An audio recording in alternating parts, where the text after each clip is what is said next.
Hey, this is John Young. Today I am coming to you from kind of a sad story here. This is my brother-in-law, my late brother-in-law's. This was his wood shop. He ran a cabinet shop here, kind of a successful small town cabinet shop.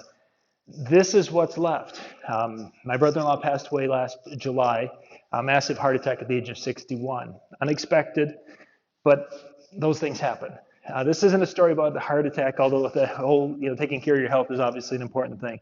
But there are three things we're going to talk about in this little video that are things we've learned having to clean up his estate. My brother-in-law was a single man, so he didn't have a spouse to become the heir of his estate.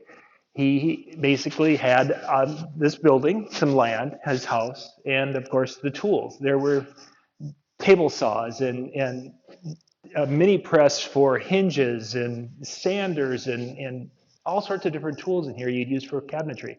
Thousands of dollars worth of tools and wood, all filling a space and filling the next space. Well, what happens is when you have enough assets in Minnesota, and he didn't have a will, which was a big problem, even though he was only 61. The one lesson I want you to take from this is you need to spend just a little bit of time putting together a will.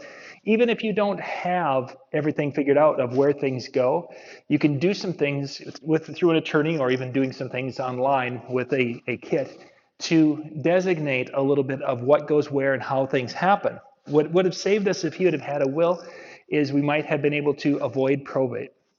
We had to go into this thing called probate in Minnesota, and because of how things were set up, it ended up becoming a very expensive for his estate, to the point of we've been working on this for 6 months, and it's probably racked up about $20,000 worth of probate type fees for settling his estate.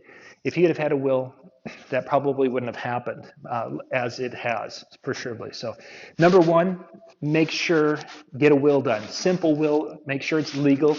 In a lot of jurisdictions, you basically can write it down with a couple of witnesses and signing and a couple of, whatever it takes, take care of that, to have something.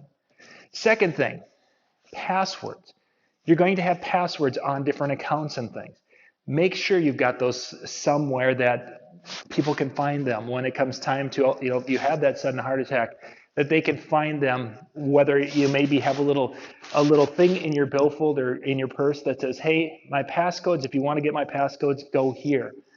That would be tremendously helpful. As someone who had to try to recreate and put things together, there are many accounts we couldn't access that would have helped tremendously in filling out the taxes for the last year, if nothing else. So have a spot where you've got the passwords, your current passwords written down. First a will, make sure your passcodes are somewhere that are accessible for those who have to come in the untimely, your untimely departure. And the final part, have a list of your accounts. Maybe you've got bank accounts, credit card accounts, the main accounts that are revolving type accounts that you have those somewhere, a list of those, because that would make it life insurance accounts. Here we're trying to piece together if there were life insurance and which ones were out there and finding out, oh, this is an accidental death, this is a different type, and this is a different type. We had to piece all that together. So having that list of where accounts are, hey, I've got a bank account over here, I've got a savings account, I have an investment over here. Things, a little paper trail like that to get people started would have been incredibly useful in this situation. Unfortunately, we didn't have any of those. So we have a couple of computers that have a lot of information that we would have to hack into if we wanted to get that. We have some printed documentation, which helped tremendously. And thankfully, he didn't have a lot of accounts and a lot of different things in different areas. So we were able to access most of it through our local community banks and such, and they were very helpful in that once we had the proper paperwork in line. Take care of your assets, take care of the people you love, because taking that money and throwing it away in probate is not cool. I mean, all these tools that were here, because of it being in probate, we had to sell the tools instead of going to his heirs who were getting into woodworking and would have been able to do some things with those if the things would have been put in place properly.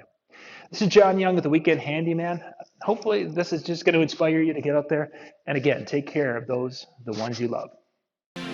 For more tips and how-to videos, go to weekendhandyman.com.